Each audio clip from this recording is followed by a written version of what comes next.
신앙의 덫 11번째 사무엘하 11장 1절에서 5절 말씀 한 목소리로 함께 봉독하십시다.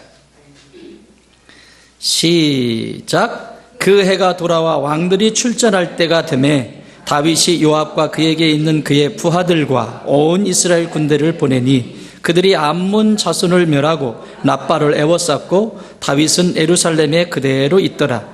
저녁 때에 다윗이 그의 침상에 일어나 왕궁 옥상에서 거닐다가 그곳에서 보니 한 여인이 목욕을 하는데 심히 아름다워 보이는지라. 다윗이 사람을 보내 그 여인을 알아보게 하였더니 그가 아뢰되 그는 엘리압의 딸이요 햇사람 우리아의 아내 밧세바가 아니니까 하니 다윗이 전령을 보내어 그 여자를 자기에게로 데려오게 하고 그 여자가 그 부정함을 깨끗하게 하였으므로 더불어 동침하며 그 여자가 자기 집으로 돌아가니라. 그 여인이 임신하며 사람을 보내 다윗에게 말하여 이르되 내가 임신하였나이다 하니라. 아멘.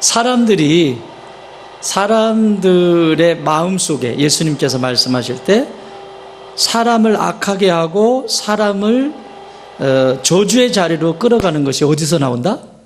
마음으로부터 생각 속에서, 마음으로부터 올라와서 생각으로 만들어내게 돼 있다. 그게 몇 가지다? 12가지다.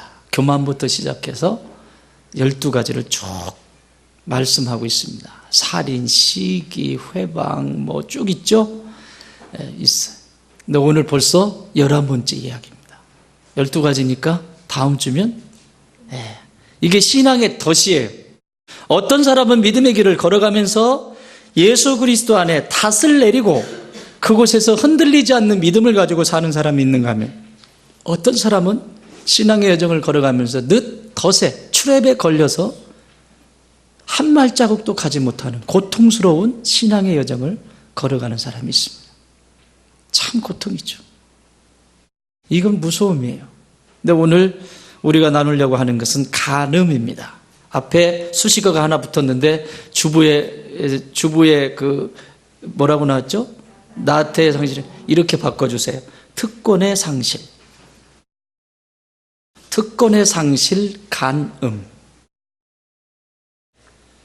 자, 하나님이 눈에 보이지 않죠? 그런데 하나님의 사랑이 뭔지를 배우도록 이 세상에게 제도적으로 만들어 놓은 장치가 있습니다. 하나님의 사랑이 뭘까? 하나님이 어떤 분일까? 막연하잖아요. 그걸 체험하기 전까지는 막연하잖아요. 그래서 하나님이 이 땅에 사람들에게 하나님이 이런 분이야, 하나님의 사랑이 이런 것이야 라고 제도적으로 만들어 놓은 장치가 뭐냐면 첫 번째 결혼입니다. 결혼. 남자와 여자가 사랑해서 결혼을 하게 됩니다. 그래서 가정을 세우죠. 남자와 여자가 사랑을 할 때 그 사랑 속에서 하나님의 사랑이 뭔지를 알게 하세요. 여러분, 지금도 막 아내만 보면 눈이 막 뒤로 돌아가고 그러시는 분 계시죠? 그분은 미친 분입니다. 성도착이거나 뭐 이런 지금은 눈이 돌아가면 안 됩니다. 그런데 여러분 처음 이성을 만났을 때 내가 결혼을 해야 되겠다 싶어서 이성을 만났을 때 눈이 어떻게 움직이던가요? 오직 그녀에게만, 오직 그 남자에게만. 그러면 옆에서 야 뭐가 잘생겼다고 그래, 뭐가 이쁘다고 그래, 그래도 나는 이 세상에 내 여자친구가 제일 이뻐요. 콩깍지가 씌인 거죠. 나는 이 세상에서 이 남자친구가 제일 잘생겼어요. 콩깍지가 씌인 거죠. 이 상태가 하나님의 사랑이야. 아시겠어요? 이 상태가. 천하의 어떤 것을 다 줘도 바꿀 수 없는 그 상태. 다 주고 싶은 그 상태. 그 상태의 경험, 그 경험이 하나님의 사랑을 경험하게 해요. 저는 제 아내를 만나서 결혼하기 전에 세상에 삼성동에 있었거든요. 아내가 무역회사를 다녔어요. 그러면 제가 저녁에 그 삼성동까지 갑니다. 가가지고 지금도 기억해요. 가면 맛있는 것들이 몇 가지가 있거든요. 그럼 자기는 밥 먹었대. 나보고 밥 먹으래. 그래서 밥 먹고는 뭐가 그렇게 좋은지 막 그냥 안에 안 듣고 있죠? 뭐가 그렇게 좋은지 막 하루에 매일 100% 개근. 하루도 안 빼놓고. 그게 하나님의 사랑이에요. 이해돼요? 그리고 나면 어느 정도 지나면 누가 태어나죠? 아이가 태어나요. 자녀를 낳고 자녀를 키우면서 하나님의 사랑을 알게 하셔요. 그래서 우리 청년들이 나는 하나님의 사랑 막 하는데 사실 청년들이 하는 하나님의 사랑은 진짜 깊이가 그 정도의 깊이가 아니에요. 언제든지 바뀔 수 있어요. 묵직하게 다 해볼 거 다 해보고 그리고 아는 그 사랑, 깊은 사랑. 여러분 자녀를 기르면서 내 거 아깝던가요? 아까운 부분 있어요? 그럼 맛이 간 부모죠. 나는 못 먹어도, 나는 못 가져도 내 거 아끼면서 자녀들 좋은 거 주려고 하는 게 부모의 심정. 이게 하나님의 사랑이야. 자녀들에게 그렇게 하면서 하나님의 사랑을 하게 하셨어요. 자, 이것을 의무가 아니라 책임도 아닙니다. 이건 따라합시다. 특권이다. 내가 이 사람의 남편인 것은, 이 사람의 아내인 것은, 내가 이 아이들의 부모인 것은 책임이다, 특권이다? 특권이 먼저입니다. 책임은 그 다음에 따라오게 되어 있습니다. 책임과 의무는 그 다음에 따라오는 것이지 이것을 특권이라고 내가 알지 못하면 쉽게 생각해버립니다. 끝내버리면 돼요, 다. 그런데 내 아내를 사랑할 수 있는 거 누구만의 특권이야? 윗집 아저씨가 사랑해준다고 하면 어떻게 돼? 그게 오늘 간음이야. 누가 책임을 다 못한 거야? 내가 다 못한 거야. 또 반대로 아내는 책임을 다해야죠. 그런데 그게 뭐다? 남편을 사랑하는 게 특권이다, 책임이다? 특권. 이걸 잃어버리면 안 돼. 제가 금요일에도 얘기했어요.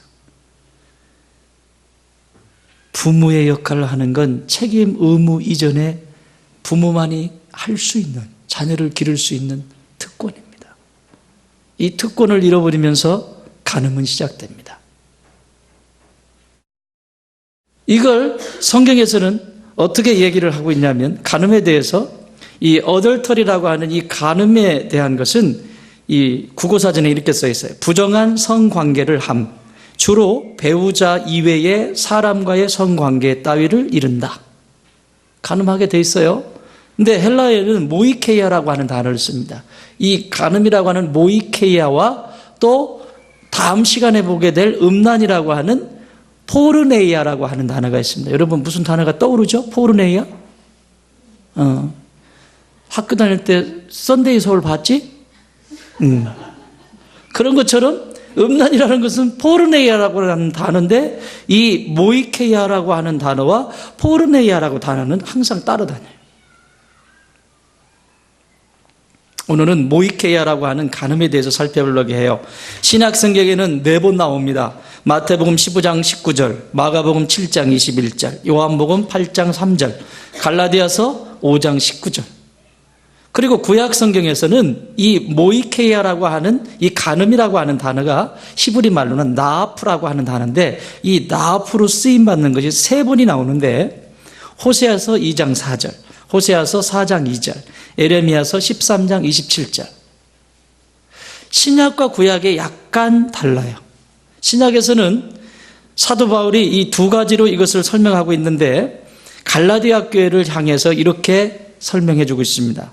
교회입니다. 교회 밖을 얘기하는 게 아니에요. 지금 갈라디아 교회의 성도들에게 사도 바울이 하는 말씀입니다. 갈라디아서 5장 19절, 육체의 일은 분명하니, 육체의 일. 곧 음행과, 여기 음행이 간음입니다. 더러운 것과 호색과 20절 우상숭배와 주술과 원수 맺는 것과 분쟁과 시기와 분냄과 당 짓는 것과 분열함과 이단과 21절 투기와 술 취함과 방탕함과 또 그와 같은 것들이라. 전에 너희에게 경계한 것 같이 경계하노니 이런 일을 하는 자들은 하나님의 나라를 유업으로 받지 못할 것이야. 하나님의 나라의 유업. 이 상태로는 천국에 들어갈 수 있다 없다? 없다. 예수 그리스도를 통해서 우리가 죄사함 받습니다. 구원받습니다. 그러나 하나님 나라 천국에 들어가기까지는 이 모든 것이 이 땅에서 처리가 돼야 됩니다. 이걸 가지고 천국은 들어갈 수 없습니다. 그런데 간음이라고 하는 것과 여기 나와 있는 시기, 분쟁, 분냄, 당짓는 것, 분열시키는 것, 우상숭배하는 것, 원수 맺고 원수 풀어주지 않는 것, 이것들과 똑같아요. 하나님 나라의 유업을 받지 못하는 게 똑같다고. 간음하는 것은 더 크고 이것들은 더 작은 게 아니라 다 똑같다고. 이게 갈라디아 교회의 사도 바울을 통해서 주신 말씀입니다. 이것이 하나님의 자녀인 저와 여러분이 이 땅을 살아가며 맺어가기를 원하시는 하나님의 마지막 마음, 그것이 아니란 말이죠. 육체의 일은 이렇게 맺어가요. 그런데 반대로 성령의 일, 영의 일, 내 마음과 영혼의 일, 영혼을 따라서 영혼이 건강하면 맺어지는 열매가 있습니다. 갈라디아서 5장 22절 오직 성령의 열매는 사랑과 희락과 화평과 오래 참음과 자비와 양성과 충성과 온유와 절제니 이 같은 것을 금지할 법이 없느니라. 이런 열매를 맺어가기를 원하세요. 하나님. 이것이 하나님의 자녀인 저와 여러분이 이 땅을 살아가며 맺어가기를 원하시는 하늘 아버지의 마음이십니다. 나를 통해서 사랑이, 나를 통해서 화평케 되고, 나를 통해서 이 삶의 자리에서 어떤 것이 충성스러운 것인지, 어떤 것이 오래 참는 것인지, 열매를 위해서 이게 하나님이 맺기를 원하시는 거예요. 그런데 신약에서는 이런 어떤 현상적인, 겉으로 드러난 현상적인 것을 말씀하고 있다면 구약의 개념은 조금 다릅니다. 구약에서는 이러한 간음에 대하여 하나님을 떠난 이스라엘 백성들을 향해 하나님을 떠난, 그러니까 하나님을 떠나서 자기 멋대로 사는 것을 간음이라고 말씀하고 있습니다. 에레미야서 13장 27절 내가 너희 간음과 사악한 소리와 들의 작은 산 위에서 내가 행한 음란과 음행과 가증한 것을 보았노라. 화 있을진저 예루살렘이여 내가 얼마나 오랜 후에야 정결하게 되겠느냐. 무슨 얘기냐면 이스라엘은요, 구약의 이스라엘은 하나님과 결혼한 관계예요. 그러니까 신명기에서 말씀하고 있는 것처럼 이 온 세상에, 이 지구상의 온 세상에 너희같이 혜택을 받은 민족이 있나 찾아봐라. 너희같이 직접 나와 대면한 내 음성을 들은 민족이 있는가 한번 찾아봐라. 너희같이 내 보호를 받은 민족이 있는가 찾아봐라. 없다는 거예요. 나는 너희밖에 없다. 말씀입니다. 그래서 온 인류를 구원하시기 위해서 하나님이 민족 가운데서 아브라함을 선택해서 아브라함을 통해서 민족을 형성하게 하고 그 이스라엘과 하나님이 뭘 하셨다? 결혼을 하셨다. 그래서 이스라엘 백성들은 하나님을 사랑함으로 하나님께 가까이 있음으로 결혼한 관계니까 하나님과의 가까이 떠나지 않고 가까이 있음으로 뭐를 배우게 돼 있어요? 하나님의 사랑을 배우게 돼 있고 하나님의 사랑으로 만족하게 돼 있어요. 100%. 그런데 남편인 하나님이 싫대요. 그래서 떠나요. 그리고 자기 멋대로 살아요. 이걸 에레미야 선지자, 이게 선지서에 주로 이게 나오거든요. 에레미야는 뭐라고 비유를 들고 하냐면 이스라엘을 신부로 표현하고요. 하나님을 신랑으로 표현을 해요. 그런데 남편이 버젓이 보고 있는데 얼마나 세상이 좋으면 그냥 앞가슴은 다 풀어헤치고 신발도 안 신고 그거 보이잖아요. 제가 어제 그제 금요일날 여기서 기도하는데요. 세상에 이게 동물이구나. 여기 고양이가요. 이 집안에 고양이가 쫙 있는데 들고양이들인데 야옹야옹 다니는데 저녁에 이게 새벽까지 그 짓을 하고 다니는 거예요. 새벽까지. 내 여기서 자는데. 잠 잘 잤겠어요? 왜 그렇죠? 발정기 때 그러는 거예요. 고양이가. 그게 짝을 찾는 거야. 서로가 차지하려고. 근데 이걸 예레미야 선지자가 기록한 거 아세요? 성경에? 마치 암나귀가 발정이 나서 막 뛰어다니는 것처럼 가슴을 풀어헤치고 버선발로 뛰어가는 그 모습을 보면서 남편이 뭐라고 얘기하냐면, 이보소. 저고리나 좀 묶고 가소. 이보소. 신이라도 좀 신고 가소. 그 이야기를 남편 대신 하나님이 이스라엘에게 하고 계시다. 이게 간음이야. 하나님을 사랑하지 않으면, 인간은 하나님을 사랑하지 않으면 간음하게 돼 있어요. 세상을 사랑하게 돼 있어요. 하나님을 사랑하지 않으면 세상 것이 더 좋아 보이게 돼 있어요. 펼쳐진 게 다 막 호기심 천국. 이게 간음이라고. 그것이 삶의 자리에서 남녀 간의 관계도 되는 거고, 돈을 쫓아가기도 하고, 또 세상의 권력을 쫓아가기도 하고, 이런 것들에 눈이 멀어서 있는 거죠. 하나님 사랑하는 건 그걸보다 간음. 구약에서 이렇게 설명을 해요. 자, 다시 말하면 하나님을 떠난 그 상태가 정결하지 못하다는 것을 설명해 주고 있습니다. 간음이라고 하는 말을 구약과 신약을 통해 정리해 보면 하나님을 떠나는 것이 바로 간음이고, 그것이 행동으로 나타나는 것이라고 설명할 수 있습니다. 그렇다면 오늘 이 본문을 통해서 나타난 하나님의 사람 다윗을 살펴보면서 다윗이 이 간음에 어떻게 다윗에게 찾아왔는지, 그리고 이 간음을 어떻게 이길 수 있는지 우리가 본문을 통해서 살펴보려고 합니다. 여러분 잘 아시는 것처럼 다윗은 성군 중에 성군이고 하나님의 사랑을 누구보다도 많이 받은 사람입니다. 그리고 위기가 있을 때마다, 정말 힘들고 어려운 위기 때마다 하나님을 신뢰하고 하나님과 결혼한 자로서 하나님과 가까이에서 그렇게 살았던 사람입니다. 작은 일도 하나님께 묻고 늘 하나님 가까이에서 있었던, 하나님이 사랑받던 다윗이었습니다. 그런데 오늘 여러분이 읽은 본문을 보세요. 어떤 일이 일어납니까? 하나님과 상관이 없는 일이 이에게 일어납니다. 자, 어떻게 하면 이것이 찾아오고 어떻게 이길 수 있는지 살펴보겠습니다. 사울에게서 그토록 어려움을 겪으면서 광야의 여정 속에서 하나님과 동행하며 왕의 훈련을 잘 받은 사람이었습니다. 이스라엘을 통일하고 나라는 안정적인 시대에 접어들었습니다. 주변의 나라들도 다윗에게 함부로 대하지 못하고 정치적이고 경제적으로 어려움이 없는 시간을 보내고 있습니다. 그러던 어느 날 암몬과 전쟁에 요압, 그러니까 다윗의 군대 장관이죠, 요압이 이끄는 군대와 함께 가지 않고 다윗은 자신의 왕궁에 그대로 있다고 오늘 성경은 기록하고 있습니다. 사무엘하 11장 1절 시작.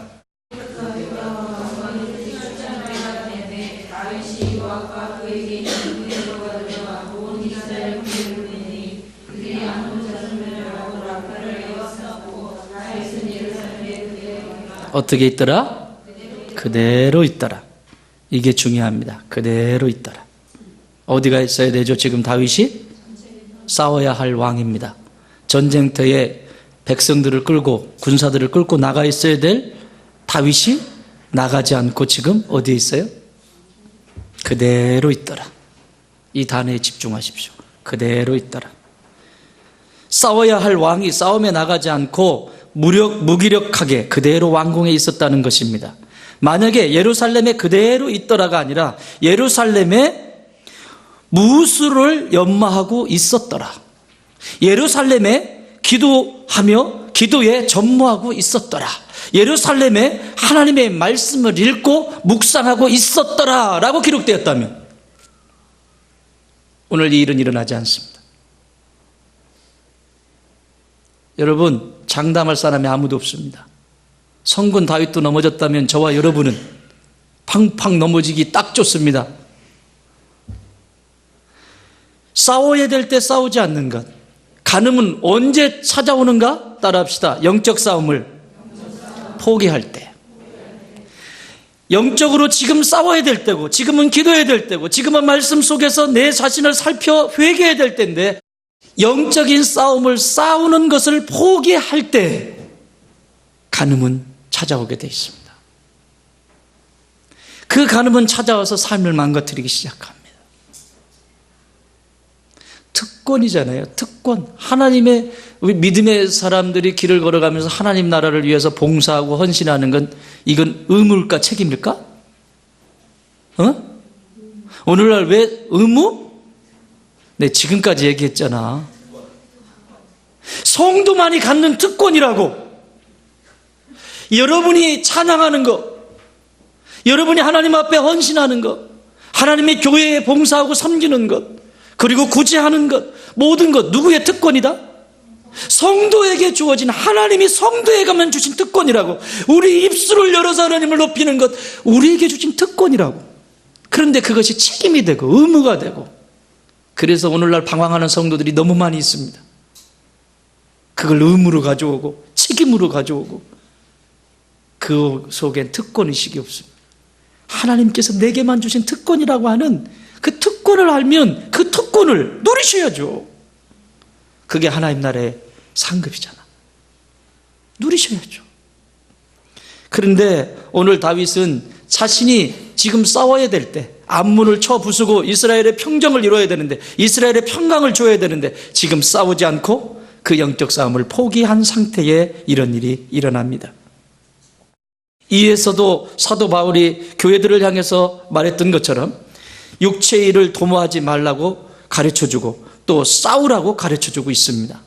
디모데전서, 아들과 같은 디모데에게 이렇게 말씀합니다. 디모데전서 6장 12절, 믿음의 선한 싸움을 싸우라, 영생을 취하라. 이를 위하여 네가 부르심을 받았고 많은 증인 앞에서 선한 증언을 하였도다. 믿음의 뭐를 싸워라? 선한 싸움을 싸워라. 믿음이 있다면 싸우게 돼 있습니다. 믿음이 없는 거죠. 내가 좀 불편하면. 여러분, 믿음으로 싸운다는 게 참 불편할 수 있죠. 근데 불편한 걸 싫어해요, 현대인들은요. 그 불편함 속에 하나님이 주시는 은총이 얼마나 큰데, 더 편하려고 하고 더 편하려고 하고 내 식대로 하려고 하고.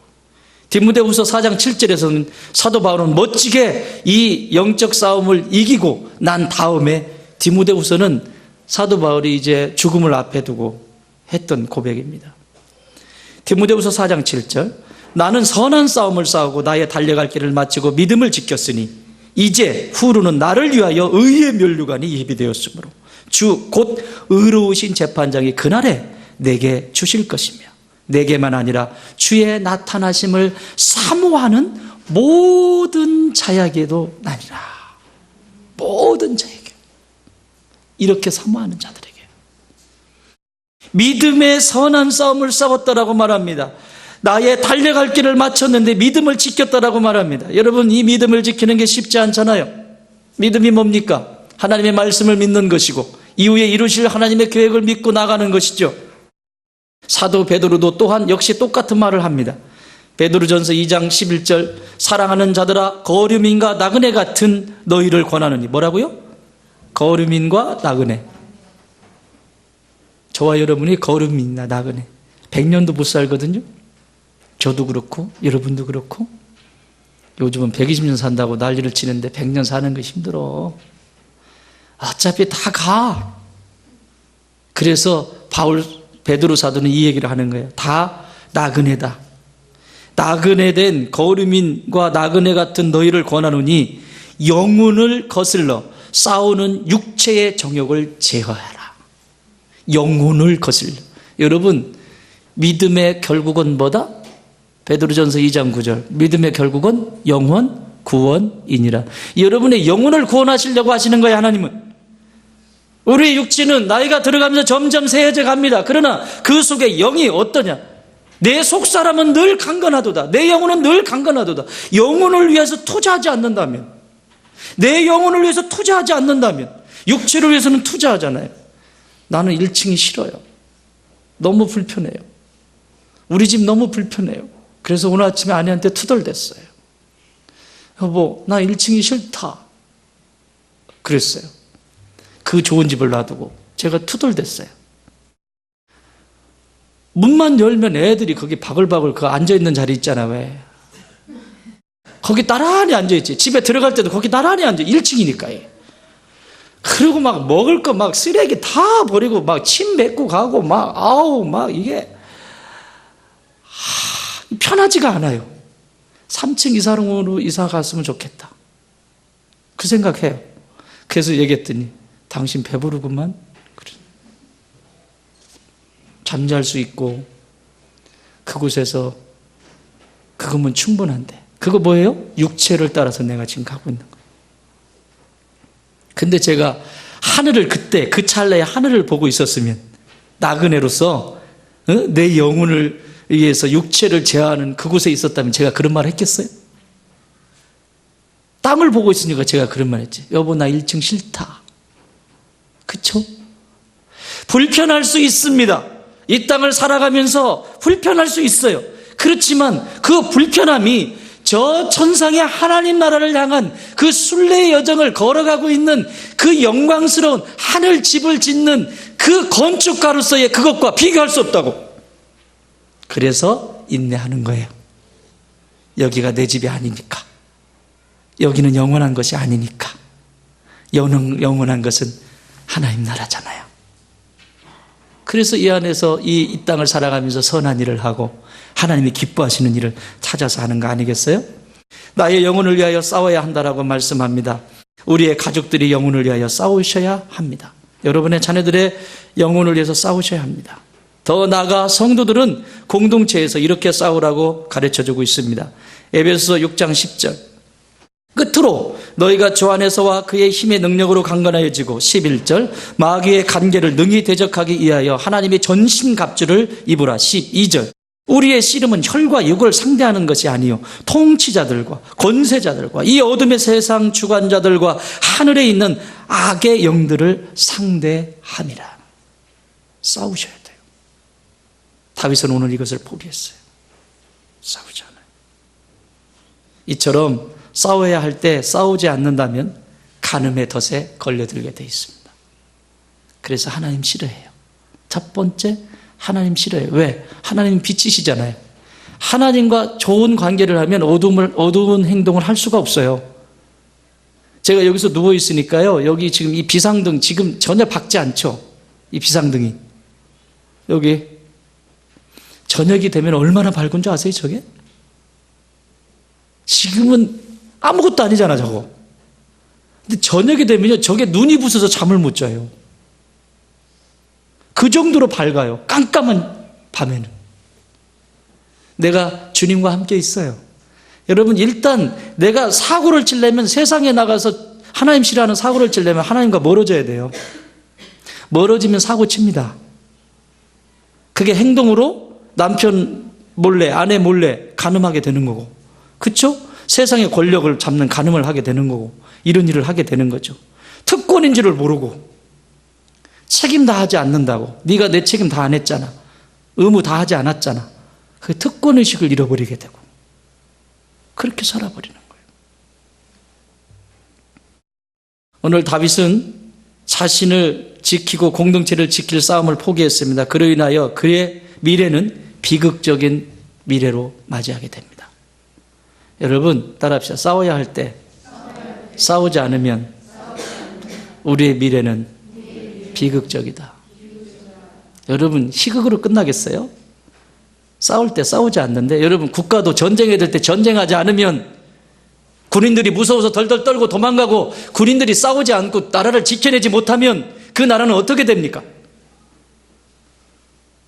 여인들은 노예로 풀려가고 다 풀려가고 가족이고 뭐고 다 해체됩니다. 우리는 그걸 경험했잖아요. 6.25 한국전쟁을 통해서 또 일제강점기를 통해서 이 나라가 경험을 했잖아요. 한 나라도 지켜내지 못할 때 그런 일이 일어난다고. 그런데 영적으로 싸워야 할 때 그걸 지켜내지 못하면 싸우지 않으면 미래는 비극적으로 끝나게 돼 있어요.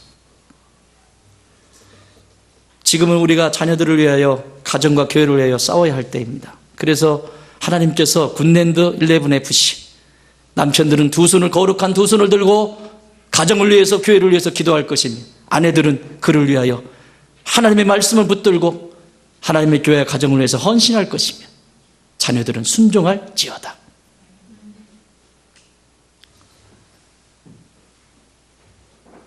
무슨 운동입니까 이게? 하나님이 말씀하셨잖아요. 그럼 하면 되지.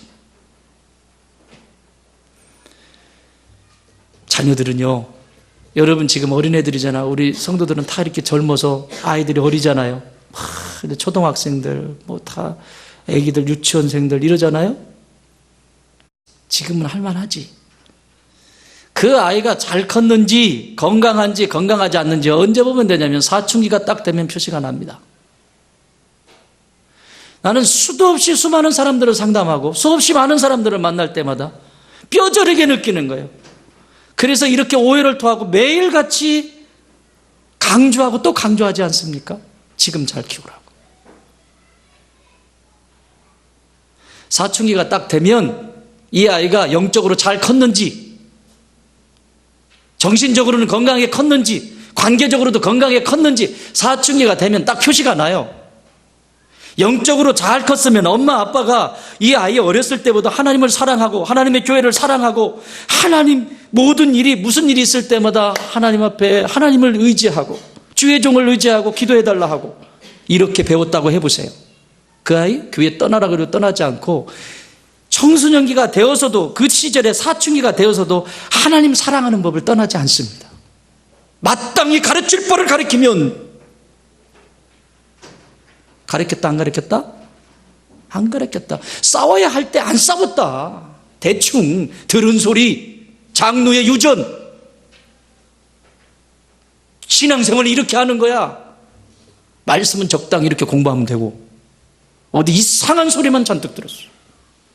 그래서 그 방식대로 자녀들에게 주입하고, 그게 언제 나타난다? 사춘기 되면 나타나. 우리 젊은 친구들 목숨 거셔야 돼요. 여러분 자녀를 위해서. 나는 직무유기 하고 싶은 마음이 없어요. 제가 직무유기를 하면 저는 하나님 나라 가서 책망을 받거든. 여러분들은 순종만 하면 돼. 그런데 나는 하나님 나라 가면 목사인 나는 가르쳐줘야 돼. 하나님의 말씀이 뭐라고 말씀하시는지 가르쳐야 될 것을 가르치지 않았다. 그러면 저는 하나님의 심판대 앞에 서야 돼요. 목사는 가르칠 뿐만 아니라 또 그대로 살아야 돼.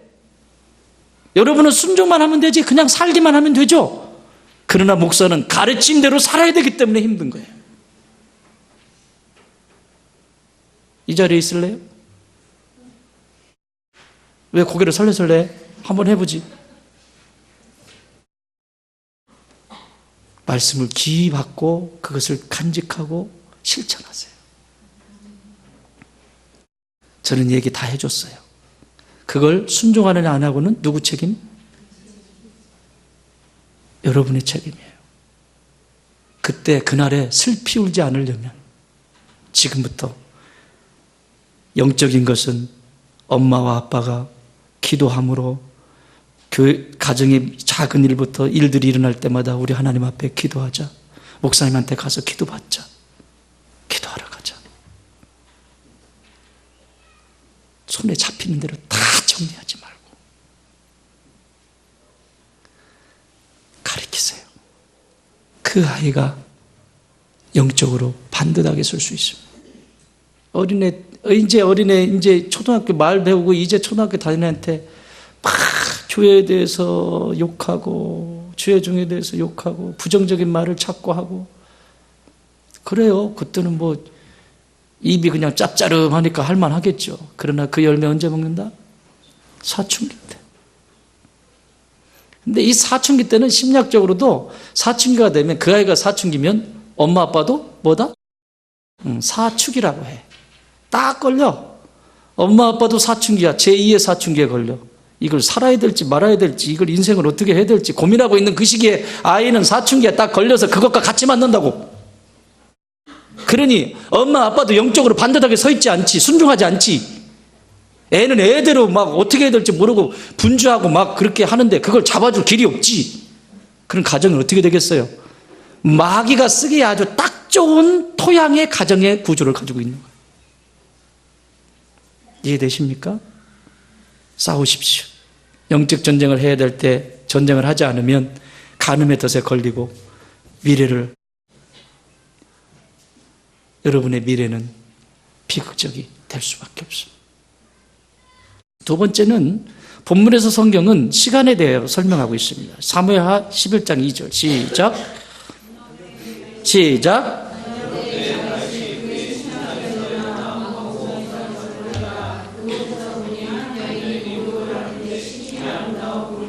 아멘. 언제? 저녁 때에. 이것은 영적으로 게으른 상태를 얘기합니다. 이 저녁은 여러분 밤은 어둠이 지배합니다. 밤은 나태한 영적 상태를 말합니다. 우리 청년들 이성교제 할 때 밤에는 결혼하기로 결정하지 않는 한은 밤에는 이성끼리 만나지 마세요. 곤란한 일이 일어납니다. 자기는 신앙이 너무너무 좋으니까 문제 없다고? 엮이지 마세요. 밤은 누구도 감당이 안 됩니다. 아시겠습니까? 네. 왜 밤에 잠이 안 오냐고. 다윗은 지금 밤에 잠잘 시간인데 왜 잠이 안 오냐고. 그 밤에 저녁이 됐으면 침상에서 일어났대잖아. 그의 침상에서는 왕궁 옥상을 왜 거닐어? 잠이 안 온다고요? 성경을 읽어보세요.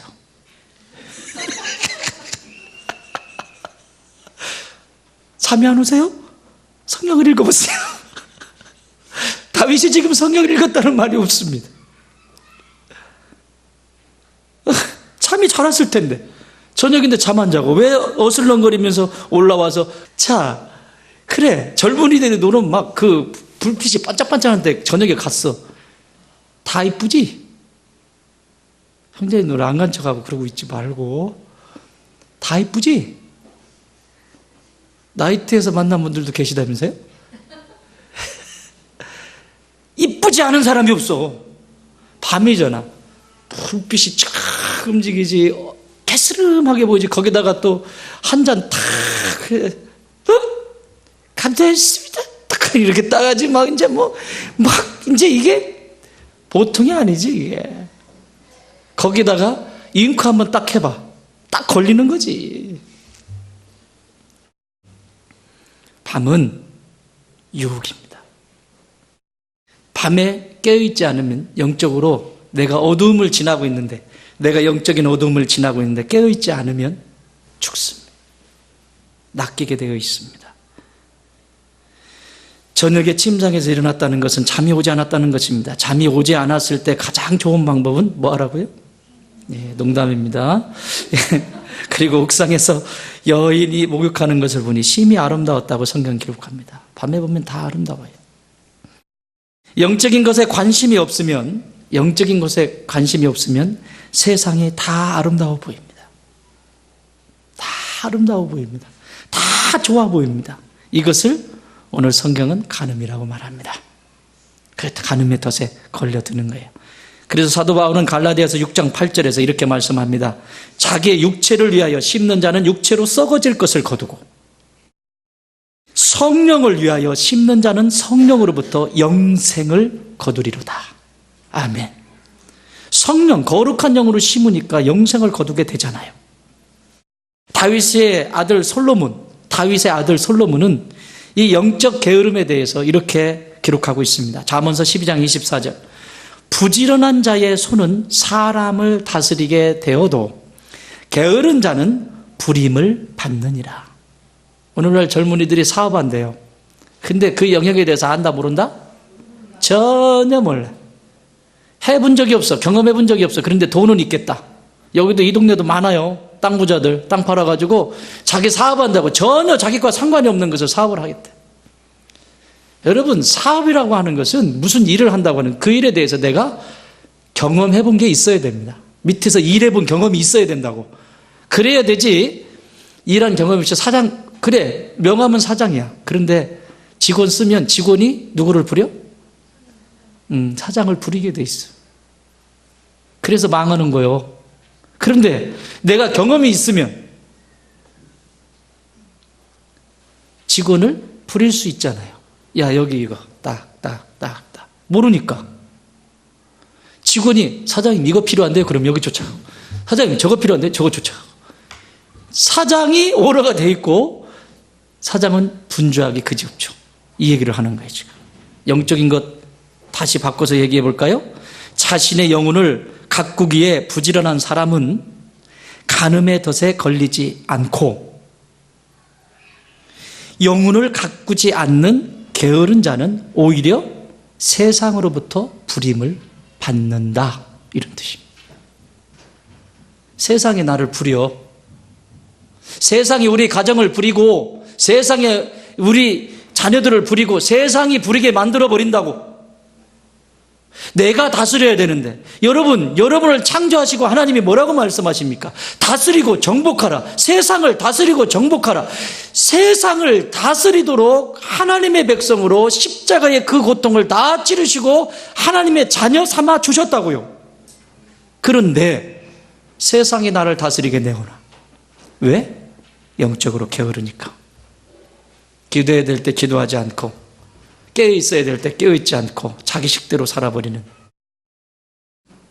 간음의 덫을 이길 수 있는 힘이 무엇일까요? 게으르지 않고 열심을 품고 주님을 섬기는 겁니다. 헌신하는 거죠. 특권이니까. 주님의 피로 값주신 교회를 위해 열심을 다할 때 영적으로 게으르지 않습니다. 보여요, 눈으로. 마지막 세 번째, 자, 그렇게 총명한 다윗이 영적인 감각을 잊어버리게 됩니다. 그래서 누구도 장담할 수 없다는 것을 가르쳐주고 있습니다. 사무엘하 11장 3절 시작.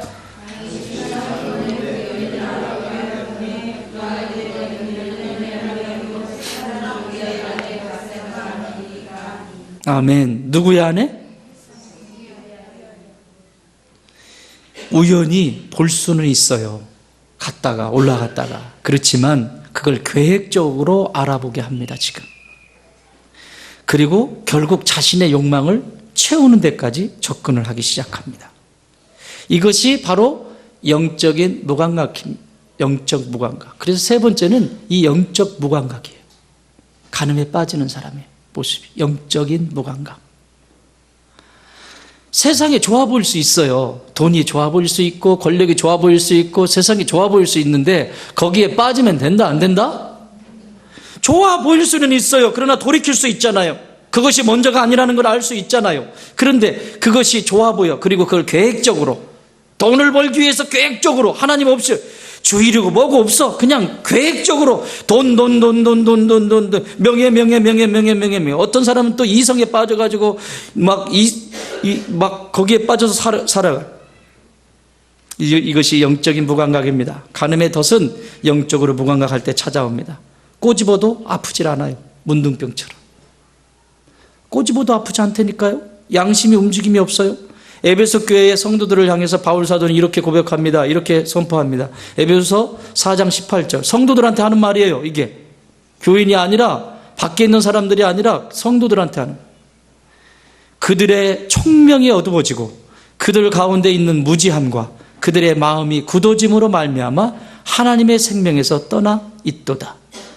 4장 19절. 그들이 감각 없는 자가 되어 자신을 방탕에 방임하여 모든 더러운 것을 욕심으로 행하되 오직 너희는 그리스도를 그같이 배우지 아니하였느냐.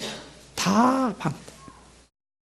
간음의 덫에 걸려있는 이방인들은 총명이 어둡고 무지함과 마음이 굳어져 있다. 그 안에 생명이 없다고 가르쳐주고 있습니다. 또한 감각이 없어서 자신을 방탕과 방임하여 더러운 욕심을 따른다라고 말합니다. 하나님은 무감각에 빠져있는 다윗에게 몇 번씩 돌이킬 수 있는 기회를 주십니다. 사랑하는 여러분, 내가 무언가 잘못된 길로 갈 때 하나님은 우리를 사랑하세요. 그래서 계속해서 경고를 주십니다. 처음에는 노란불, 예비신호죠. 그리고 빨간불. 근데 빨간불인데도 계속 간다. 이게 이제 비극적인 미래를 맞이하게 되는 거예요. 자, 볼까요? 자, 노란불입니다. 3절. 11장 3절 시작. 다윗이 사람을 보내고 그 여인을 알아보게 하더니 그가 아뢰되 그는 엘리압의 딸이요 햇사람 우리아의 아내 밧세바가 아니니까니. 누구의 아내? 우리아의 아내. 자, 이 우리아가 누구냐 하면 다윗을 위해서, 이스라엘을 위해서 충성을 다하는 신하입니다. 목숨을 걸고 전쟁하는, 자신의 생명을 아까워하지 않고 싹 목숨을 다 바쳐서 전쟁터에서 싸우는, 다윗을 위해서 이스라엘 향해서 싸우는 충성스러운 신하 우리아입니다. 자, 그 여인이 눈에 들어왔다고 쳐요. 칩시다 그냥. 그런데 그게 우리아의 아내라고 하는 소리를 들었으면 어떻게 해야 되죠? 자, 노란불이면 가면 안 되죠. 아이고, 내가 지금 이 미친 짓이다 이거. 그리고 돌이켜야죠. 아무리 왕이어도. 그게 맞지 않아요? 그런데 그렇게 하지 않아요. 또 더 나아가 4절 시작. 다윗이 전령을 보내 그 여자를 자기에게로 데려오게 하고 그 여자가 부정함을 깨끗하게 하였으므로 더불어 동침함에 그 여자가 자기 집으로 돌아가니라. 보세요. 전령까지 보내요. 근데 자기에게로 데려왔을 때 여자의 부정함이 깨끗. 여기 부정함이라는 것은 뭐냐면 생리를 말합니다. 생리가 끝난 거예요. 여러분, 생리를 할 때는 관계를 하면 돼요, 안 돼요? 성경에? 안 돼요. 부정한 거예요. 근데 그게 끝났다라고 하는 것은 지금 사인이잖아, 사인. 부정함이 이제 가셨다, 사인. 건드리지 마라. 네 아내가 아니다. 네가 넘볼 사람이 아니다. 말 들어요, 안 들어요? 여러분, 이건 지금 이 말씀 속에 나오지만 여러분 삶에 한번 비춰보라고. 간음의 덫에 하나님이 싫어하는, 하나님을 멀리 떠날 때 어떤 상태로 지금 움직여 가는지 이렇게 자꾸 사인을 준다고. 여러분, 건강도 마찬가지잖아. 견뎌내잖아요. 참아내잖아요. 그런데 여러분, 몸이 망가질 때 그냥 하루아침에 망가지지 않잖아. 사인을 줬지? 그지? 쉬어라. 욕심 부리지 말고 쉬어라. 그랬죠? 근데 내가 욕심을 자꾸 부렸잖아요. 그죠? 이제 욕심 내려놔야 돼. 그리고 나를 많이 아껴주셔야 돼. 그리고 주변에 누구가 뭐라고 하든지 신경 쓰지 마. 그놈은 그놈이고 나는 나요. 나를 많이 아껴주시고 사랑해주시고 특별히 하나님이 나를 사랑하는 이 하나님의 사랑을 체험하길 바랍니다. 그러면 내 몸이 균형을 잡기 시작해. 뜨그덕 뜨그덕 칙칙칙 뜨그덕 뜨그덕 칙칙칙. 내 신경 하나하나, 내 혈관 하나하나, 내 실필줄 하나하나, 내 몸에 흐르는 피방울 하나하나 모든 것이 하나님이 기뻐하시는 대로 자리를 찾게 되어 있습니다. 근데 지금 보세요. 지금 두 번째 사인, 세 번째 사인, 5절 시작. 그 여인이 임신함에 됐어요. 더 이상 읽지 않아도 돼요. 뭐 했다? 끝난 거예요, 이거는. 전조등으로 지금 노란불 2개 줬죠. 우리아의 아내라고 하는 것. 그리고 지금 그 생리가 끝났다. 그러니까 건드리지 마라. 지금 이제 정결, 이제 부정함을 이제 벗어났는데 건드리지 마라. 두 번째 사인 줬죠. 말 들어요, 안 들어요? 끝까지 안 듣고 데려와 버리죠. 그리고는 범하죠. 그런데 여러분, 아이 낳는 것이 그렇게 쉽습니까? 하루 저녁 잤는데 어떻게 아이를 가져요? 생명의 주관을 누가 하신다? 다윗을 사랑하시는 하나님이 지금 빨간불이에요. 이건 빨간불. 다윗을 사랑하시는 하나님이 지금 빨간불을 주셨다고. 야야, 지금 빨간불이다. 이제는 더 이상 가면 너 죽는다. 여기서 더 이상 가면 너는 죽는단다. 다윗아, 내 아들 다윗아, 내가 아끼는 다윗아, 그만 돌아. 여러분, 하나님이 불벼락을 내려가지고 그렇게 하시지 않는다고. 불벼락 내렸으면 지금 뭐 겁을 지르고 그랬겠죠. 그런데 이렇게 사인을 주신다고. 하지 말라고. 이건 빨간불이야. 그런데 아이를 가졌어. 그럼 돌아올 수 있잖아. 빨간불. 근데 돌아와야 안 돌아와요? 이게 인간의 간음의 덫에 걸린 악독한 인간의 모습. 이제 아이를 가졌으니까 어떻게? 우리아를, 전쟁터에 나가 있는 우리아를 들어오라고 해요. 들어오라고 해가지고 마지막, 자 9절 시작. 그러나 우리아는 집으로 내려가지 아니하고 왕궁문에서 그의 주위에 모든 부하들과 더불어 잔지라. 자, 들어오게 해가지고 밧세바가 동침하게 하면 그 아이가 누구 아이가 돼? 오늘날처럼 유전자 감식이 되는 게 아니니까 누구 아이가 돼? 우리아의 아들이 되잖아요. 아이가 되잖아요. 그러니까 그 머리를 그런데 비상하게 쓰는 거예요. 여러분, 죄 짓는 데는 머리가 아주 기가 막히게 돌아갑니다. 그럴듯하게. 그런데 우리아가 말을 들어 안 들어? 이것도 누가 하시고 계시다 지금? 하나님이 하고 계시다. 여러분, 전쟁터에 나가서 전쟁을 치르고 있는 우리아가 아내에게 가서 포상휴가인데, 전쟁터에서 칼부림 밤잠 제대로 못 자고 군복 입고 제대로 쉬지 못한 그 군인에게 휴가를 보냈는데, 그것은 포상휴가 중에 포상휴가고 가서 아내하고 있고 싶은 게 맞는 거 아니에요? 그런데 누가 그의 마음을 주장해 지금? 하나님이 우리아의 마음을 주장하셔서 우리아가 뭐라고 하냐면, 저는 안 갈 겁니다.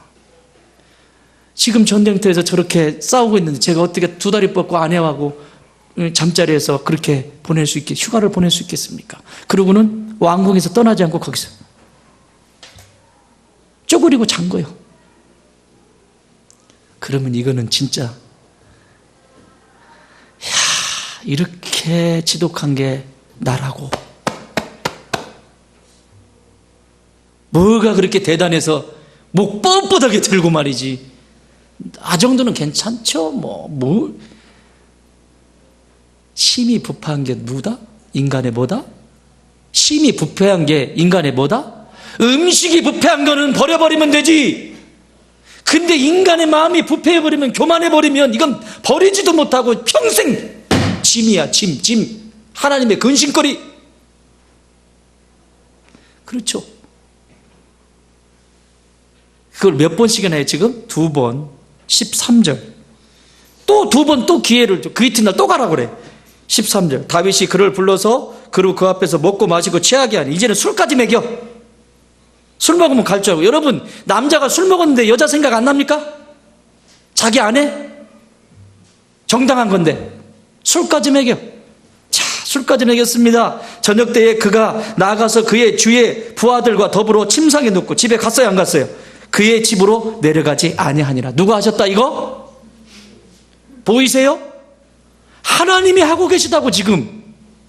그러면 돌이켜야지. 교만하지 말고 더 이상 진행하지 말고 돌이켜야지. 그런데 결국 어떻게 하는 줄 아십니까? 다 무시해버립니다.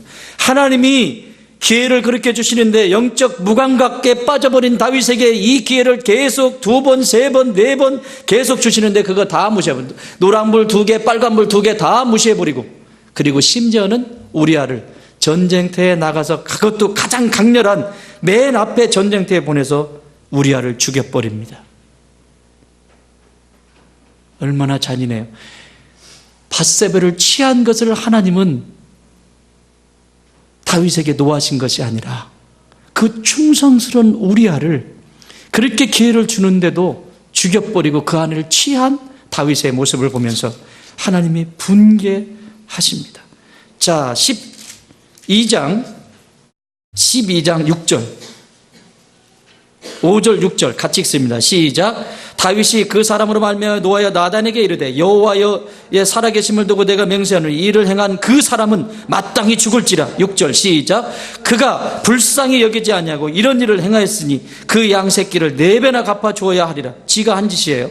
자기가 한 짓인데 하나님의 마음. 8절 시작.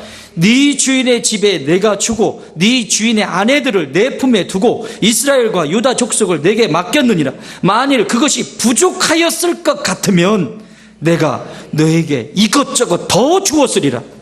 그래한데 어찌하여 네가 여호와의 말씀을 없인 여기고 나 보기에 악을 행하였느냐. 네가 칼로 햇사람 우리아를 치되 암몬 자손의 칼로 죽이고 그의 아내를 빼앗아 내 아내로 삼았도다.